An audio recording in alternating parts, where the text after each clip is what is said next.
Good morning friends, my name is Nirmit Gupta. Welcome to the brilliant brain GS my channel. आज हम लोग देखेंगे, हम लोगों ने लास्ट क्लास में जो हमारा पुराना टॉपिक था वो था सेल। उसमें हमने सेल देखा था कि सेल कैसे डिफर करती है, प्लांट सेल कैसी होती है, एनिमल सेल कैसे होती है, सेल से टिश्यू कैसे बनता है। तो हमने प्रीवियस क्लास में देखा था, आज उसी को आगे से कंटिन्यू करते हैं और देखते हैं कि पहले हम ये देखते हैं कि सेल के आगे का क्या टॉपिक था। तो सेल से बनता है टिश्यू, टिश्यू से बनते हैं क्या, ऑर्गन, ऑर्गन से क्या बनता है, सिस्टम, और सिस्टम से हम बनती है हमारी बॉडी। तो ये सारे सिस्टम्स एक साथ वर्क करके क्या बनाते हैं, हमारी बॉडी को बनाते हैं, और हमारी बॉडी इन सिस्टम्स के थ्रू ही चलती है। तो बताइए कौन कौन से सिस्टम्स आप जानते हैं। हाँ, digestive system, respiratory system, excretory system, reproductive system, यानी ये सारे सिस्टम्स मिलकर हमारी बॉडी को बनाते हैं। आज हम लोग बात करेंगे, आज हमने जो टॉपिक लिया है वो है डाइजेस्टिव सिस्टम, जिसे हिंदी में हम लोग पाचन तंत्र भी बोलते हैं। अब सोचिए, जब हमारे पेट में दर्द होता है यानी स्टमक में पेन होता है, तो वो स्टमक में पेन क्यों होता है, कभी सोचा है आपने? नहीं सोचा है, क्योंकि सोचने का टाइम ही नहीं है हमारे पास। हम तो सिर्फ टैबलेट्स के पीछे भागते हैं, सॉल्यूशन के पीछे नहीं भागते हैं। तो आज हम बताते हैं कि स्टमक पेन में कौन कौन से कारण होते हैं। तो स्टमक पेन में आपको पता होगा, पेट में क्या होता है, एसिडिटी हो जाती है, इसलिए पेन होता है, कॉन्स्टिपेशन हो जाता है, कब्ज हो जाता है, इसलिए दर्द होता है, डायरिया हो जाता है। तो स्टमक के साथ साथ इंटेस्टाइन में भी पेन होता है। तो आज का जो हमारा टॉपिक है वो क्या है, पाचन तंत्र या डाइजेस्टिव सिस्टम। डाइजेस्टिव सिस्टम हमारा कहां से स्टार्ट होगा, सही कहा, डाइजेस्टिव सिस्टम हमारे माउथ से स्टार्ट होगा, क्योंकि जब हम खाना खाते हैं तो स्टार्ट कहां से होता है, माउथ से स्टार्ट होता है। तो माउथ से डाइजेस्टिव सिस्टम स्टार्ट होता है। जब हम फूड को लेते हैं, कोई भी न्यूट्रिएंट लेते हैं, माउथ के थ्रू इनगल्फ करते हैं, देन वो कहा जाता है ईसोफेगस में। ईसोफेगस क्या होती है, हमारा फूड पाइप। हमारी बॉडी में दो तरीके के नेक में पाइप होते हैं जो इस तरीके से होते हैं। ऐसे में आपको लगेगा कि एक ही पाइप है, बट ये एक्चुअल में कौन से होते हैं, दो पाइप होते हैं। एक होता है फूड पाइप, एक इसके बैक में होता है एयर पाइप यानी ट्रैकिया, जहां पे हम रेस्पिरेटरी सिस्टम की बात करेंगे। तो ये हो गया हमारा ईसोफेगस, यानी फूड माउथ से एंटर किया, माउथ से एंटर करने के बाद कहां गया, ईसोफेगस में, और ईसोफेगस के बाद फूड कहां जाएगा, स्टमक में जाएगा। कहां जाएगा, स्टमक में, यानी हमारे आमाशय में, हमारे पेट में फूड जाएगा। तो अब हम देखेंगे कि हमारी डाइजेस्टिव सिस्टम में दो तरीके से फंक्शनिंग होती है।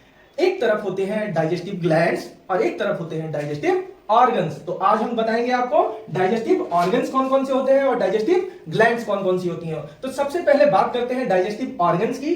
तो ईसोफेगस सबसे पहले कहां से स्टार्ट होगा, माउथ से फूड कहां जाएगा, ईसोफेगस में यानी फूड पाइप में, फिर कहां जाएगा, स्टमक में, देन कहां जाएगा, स्मॉल इंटेस्टाइन में, और देन कहां जाएगा, लार्ज इंटेस्टाइन में, और उसके बाद एक्सक्रीटरी सिस्टम का जो पार्ट होता है, कोलन, रेक्टम और एनस, उसके थ्रू फूड का बेस्ट मटेरियल हमारी बॉडी से बाहर हो जाता है। अब ये तो हो गए ऑर्गन्स। हमने तो कहा था डाइजेस्टिव ग्लैंड्स भी होती हैं। तो डाइजेस्टिव ग्लैंड्स कौन कौन सी होती हैं, तो पहली जो डाइजेस्टिव ग्लैंड होती है वो कौन सी होती है, हमारे माउथ में, कौन सी, सैलिवरी ग्लैंड। सेकंड नंबर पे कौन सी डाइजेस्टिव ग्लैंड आएगी, वेरी गुड, लीवर। और थर्ड नंबर पे डाइजेस्टिव ग्लैंड कौन सी आएगी, पैनक्रियास। तो ये तीन मेन डाइजेस्टिव ग्लैंड्स होती हैं। और जैसा कि आपने पहले से ही जान रखा होगा, अगर आपने पाचन तंत्र पढ़ा होगा, डाइजेस्टिव सिस्टम पढ़ा होगा, तो लीवर यानी यकृत हमारी बॉडी की लार्जेस्ट ग्लैंड होती है, सबसे बड़ी ग्रंथि होती है। तो इस लार्जेस्ट ग्लैंड के बारे में भी पढ़ेंगे। तो ये हो गए digestive organs and digestive gland.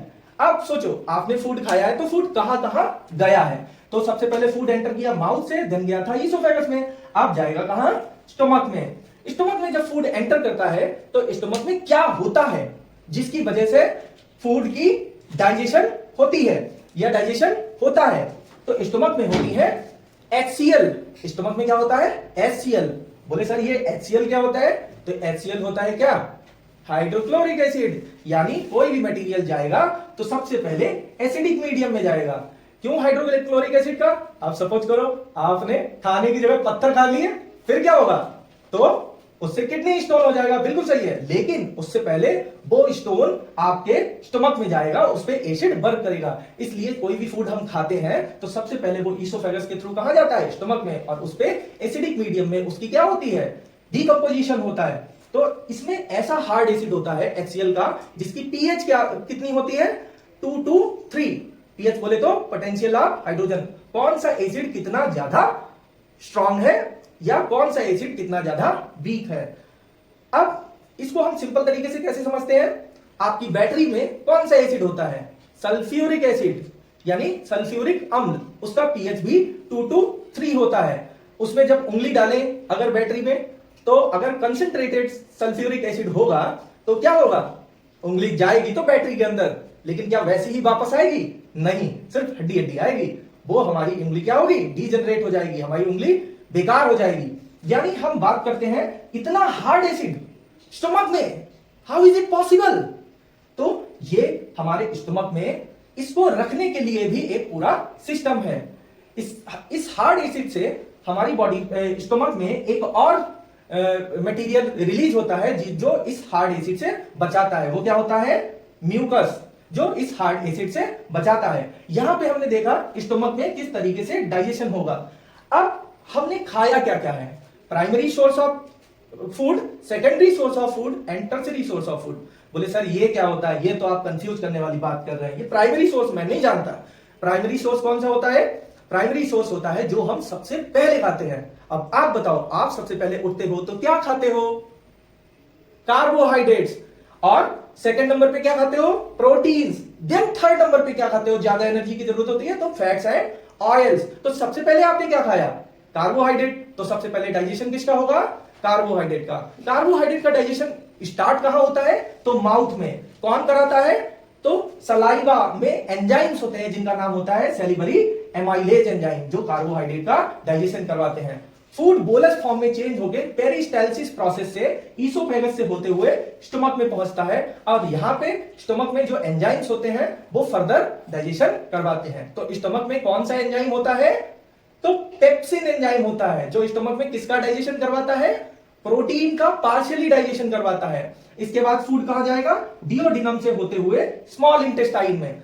Small intestine से पहले देखेंगे यहां पे पैनक्रियास जुड़ा हुआ है और लिवर जुड़ा हुआ है। तो काम क्या होता है पैनक्रियास और लिवर का, पैनक्रियास और लिवर का जो मेन काम होता है वो ये ग्लैंड्स है, इनसे क्या निकलेंगे, एंजाइम्स निकलेंगे। कौन कौन से एंजाइम्स निकलेंगे, लिवर से कोई भी एंजाइम नहीं निकलता है। लिवर प्रोवाइड कराता है क्या, basic medium to the food so that enzymes could be work. यानी लिवर बेसिक मीडियम प्रोवाइड कराता है। स्टमक में अभी कौन सा मीडियम था, एसिडिक मीडियम था। लिवर कौन सा मीडियम प्रोवाइड करा रहा है, बेसिक मीडियम। तो what is the main function of liver, बताओ बताओ कौन सा फंक्शन होगा। लिवर का जो मेन फंक्शन होगा वो इमल्सिफिकेशन का होगा। बोले सर ये मुझे नहीं पता, ये तो आप गलत बता रहे हो, इमल्सिफिकेशन क्या होता है।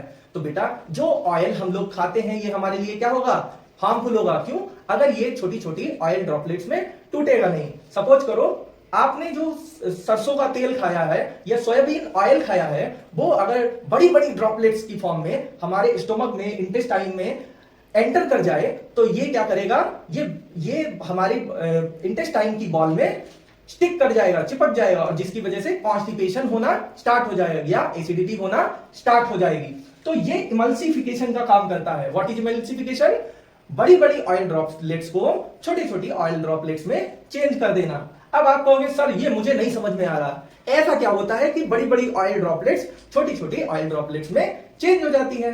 तो बेटा आप बताओ एक बेस की क्या प्रॉपर्टी होती है। अगर आपको बेस की प्रॉपर्टी पता होगी तो आप ये बता पाएंगे कि इमल्सिफिकेशन क्या होता है।